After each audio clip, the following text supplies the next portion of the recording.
Today, I'm going to give you my list of 21 karting tips I wish I knew when I was trying to set PBs and break records. Number 1, vision is everything. This is the most important skill in racing, is to look where you want to go. You need to look through the corner to the exit before you even start turning in. Now, your hands will instinctively follow your eyes. And it might sound simple, but this is one of the skills that 95% of people get wrong. And if you can master this alone, you will get leagues better. Number 2, your vision takes weeks to master. It's very easy for me to say, "Oi, just go master vision and you'll be loads faster." But forcing yourself to look further ahead will feel completely unnatural at first. Your brain will try to default back to really short vision because it's a habit. Now, usually it takes someone between 3 and 5 weeks of consistent practice to make good vision a subconscious habit, but it's absolutely worth it. So keep reminding yourself and don't get disheartened if you don't pick up good vision like that.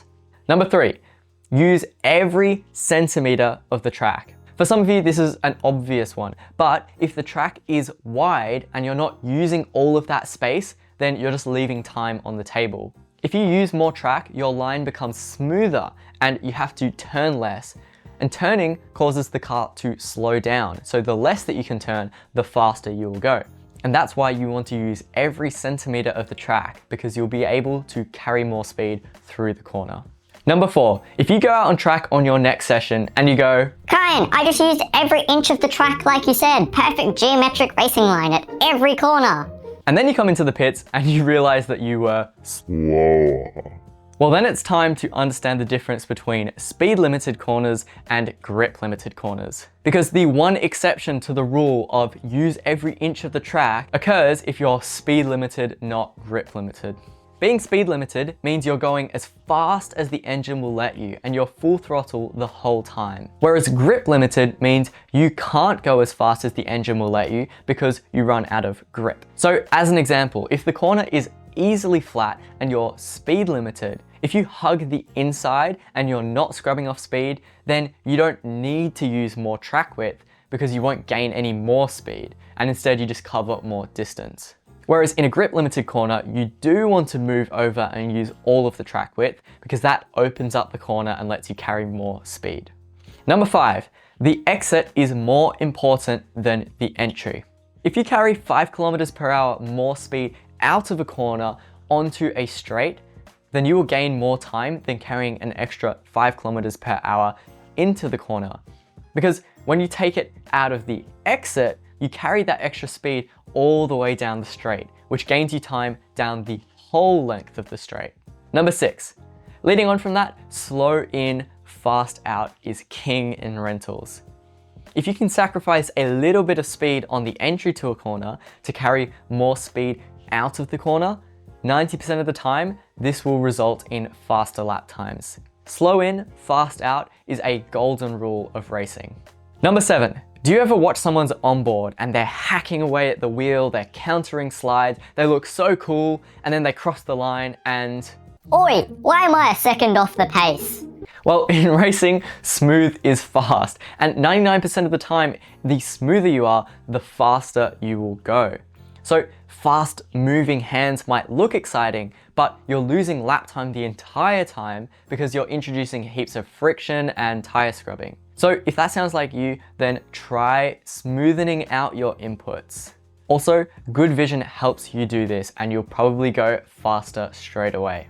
Number 8, so many people I coach are really proud of the fact that they didn't lock up once in their last race. Because lockups are bad and evil and kill your tires and lap times and you instantly spin if you lock up. And while there's some truth to that, the chances are if you never lock up, you're probably not braking anywhere near hard enough.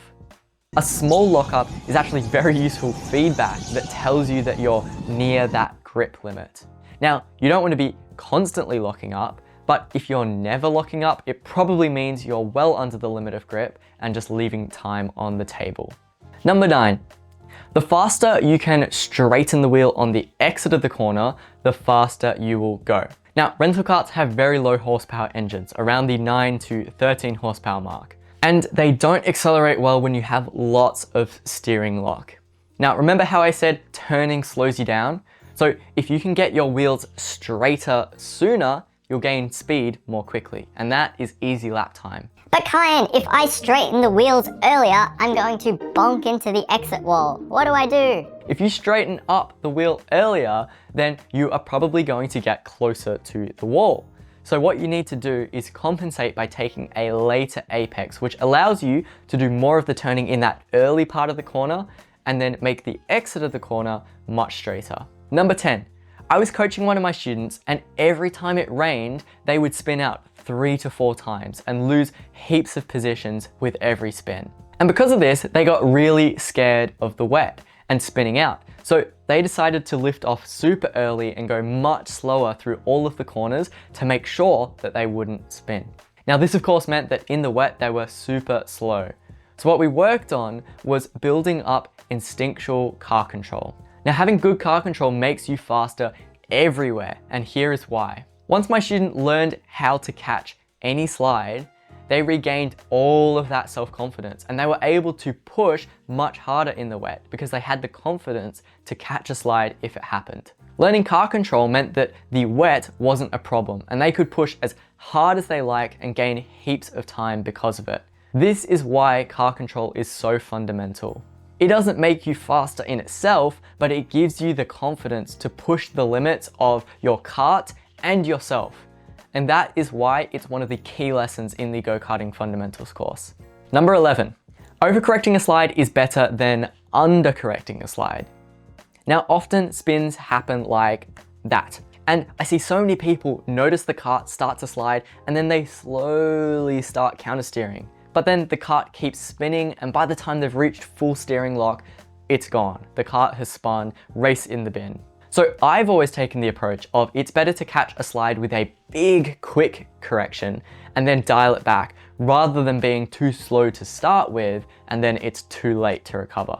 And if you're worried about tank slappers, well, again, I'd rather the chance of a tank slapper and the chance to catch a tank slapper than losing the kart with the first spin.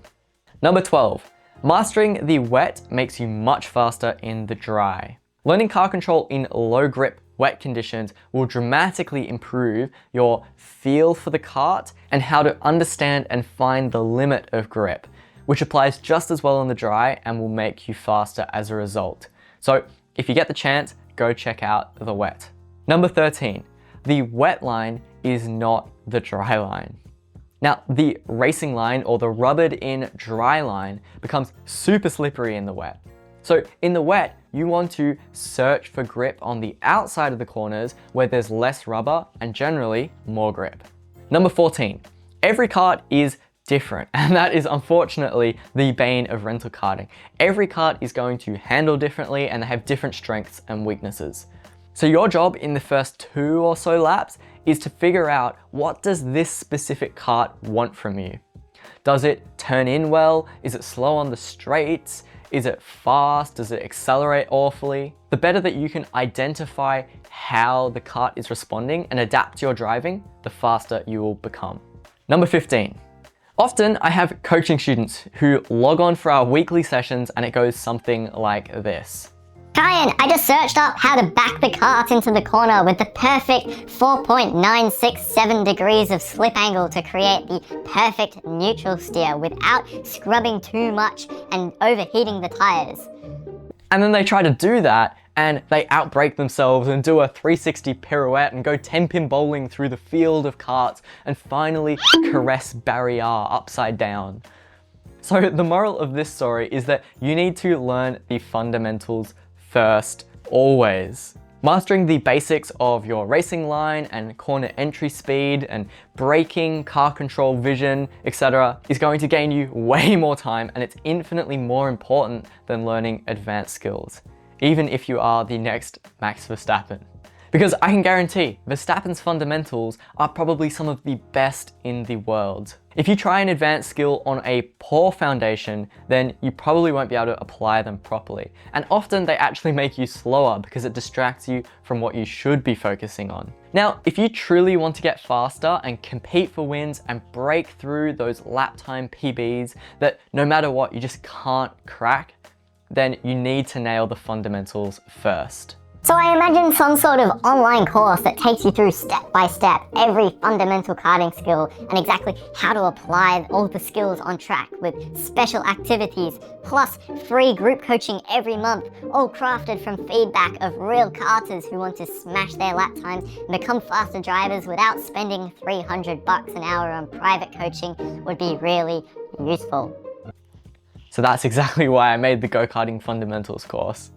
But in seriousness, this course has been used for over a year by rental karting venues in Australia to teach their league drivers, and now it's available to you anywhere in the world. On average, everyone's improved their lap time by a whole second, with many more than that, and I'm so confident that it'll make you faster, that if you try the Go-Karting Fundamentals course and you don't improve, then you can have all of your money back. It covers all of the fundamentals and it's designed specifically for rental go-karts. You can go as fast or as slow through the course as you want and watch it at any time, as many times as you like. This is exactly what I would have wanted 5 years ago when I was in your position. So if you truly want to get faster and become a better driver, then because you're here now, you can get 30% off the Go-Karting Fundamentals course with the code 21things. And this will mean that you can save yourself the 5 years of trial and error that I went through to get to the same point. Number 16. There is a big difference between high traction circuits and low traction circuits in the way you drive. If you do 1,000 laps on a high traction circuit and then go to a low traction circuit, change nothing and expect to be just as good, you are in for a shock. On high traction, you want to be super duper duper duper smooth because any imprecision will cause big tire scrubbing and cost you a lot of time. Whereas on low traction, you still want to be smooth, but the way you do it changes. Because there's much less grip to begin with, you can afford to slide a little bit more, and you need to slide more generally on the entry of a corner to create rotation. Now, the smoothness comes in not sliding too much on exits while still getting good corner entry rotation. Understanding where speed is generated from on the type of circuit that you drive is critical. Now, generally speaking, outdoor tracks will be high traction and indoor tracks will be low traction, but it's not always the case. Number 17. If you make half-hearted attempts to overtake at every corner, you will just stuff things up and cost you both lots of lap time. So number 17 is realizing that overtaking is tricky and bad moves will cost you heaps of lap time. You'll be a lot faster in a race if you're tactical and patient and only go for overtakes when there's a genuine opportunity. Number 18. The best overtakes are planned 3 or more corners ahead.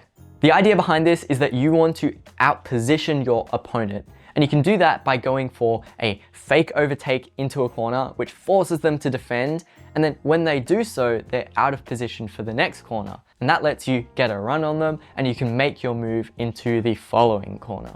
Putting them out of position forces the overtake, and it costs you less time than them awkwardly defending a basic move. Number 19. How many times have you watched car races or karting races and a driver makes a mistake, bins it into the wall, and then the driver behind them makes exactly the same mistake? Well, this is because the driver behind is looking at the kart directly in front of them. So if you don't want to copy your best friend's mistake into barrier, then the key is don't stare right at the back of their bumper. Instead, you want to look through them to the apex and to the exit, and this will stop the kart in front of you becoming your reference point. This tip will make you much more consistent when you're racing people, so a very good one to keep in mind. Number 20. A good pair of gloves goes a long way because they give you much more grip on the palms, which means you don't have to grip the wheel as tightly. And when you don't grip the wheel as tightly, you get more feeling of what the kart is doing and the feedback from the tires. Sort of like force feedback. You get more force feedback feel if you're not gripping the wheel as tightly, and that will make you faster. Lucky last, number 21, analyze your opponents. This is one of the tips that has made me such a ruthless overtaker. If you're stuck behind someone, study where they're weak. Where are they strong? Keep analyzing their driving as you go so that you can use that knowledge to plan your attack, not just spontaneously go for moves when you feel like it. The better you can analyze your opponents, the faster you'll be able to move through a pack. And that is an incredibly useful skill when you're racing people. Now, I have a massive list with another 40 tips that I didn't have time for in this video. So if you want me to make another one going through all of those, let me know in the comments. But in the meantime, you're probably losing time from what I call the limbo phase. So go watch that video now to learn how to gain free lap time in under 10 minutes.